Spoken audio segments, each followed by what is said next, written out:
Hello friends, तो અત્યારે આપણે આવી ગયા છીએ જાગીર બાપુના આશ્રમે, જે રુદ્રેશ્વર જાગીર બાપુનો આશ્રમ છે, ઇન્દ્ર ભારતી બાપુનો આશ્રમ છે. અને અત્યારે આપણે અહીંયા આવ્યા છીએ, તો અંદર શૂટિંગ કરવા દઈએ છે કે નહીં એ આપણને ખબર નથી, પણ અત્યારે મેં તમને બહારથી તો આ રીતે નજારો બતાવીશ.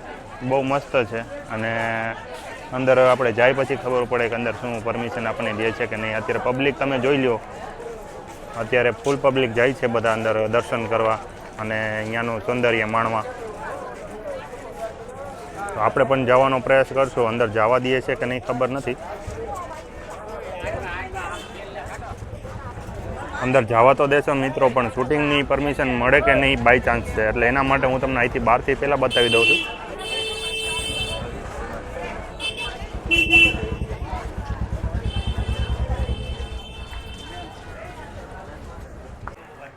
હલો ફ્રેન્ડ્સ, તો અત્યારે આપણે આવી ગયા છીએ ઇન્દ્ર ભારતી બાપુના આશ્રમની અંદર. તો તમે જોઈ શકો છો અહીંની અંદરની પ્રકૃતિ ને અહીંનું અંદરનું સ્વર્ગ તો તમે નિહાળી શકો. અને આ જાણે સ્વર્ગ જેવું જ છે, અને આવો મહેલ ક્યાંય નથી એમ. આ ઇન્દ્ર ભારતી બાપુનો આશ્રમ છે. હાલો તમને અહીંના બધા વ્યૂ ને નજારા બતાવું તમને. તમે પ્રાકૃતિક નજારો આવો ક્યાંય નહીં જોયો હોય.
હાલો ફ્રેન્ડ્સ, તો તમને આ વિડીયો કેવો લાગ્યો એ કોમેન્ટ કરીને મને જરૂર કહેજો. અને આ તમને ઇન્દ્ર ભારતી બાપુનો આશ્રમ કેવો લાગ્યો એના વિશે ખાસ કોમેન્ટ કરીને મને કહેજો. અને આવા નવા વિડીયો આપણે લઈને આવશું, તો વિડીયોમાં લાસ્ટ સુધી જોડાઈ રહેજો, જેથી કરીને આપણા નવા વિડીયો તમને આવે.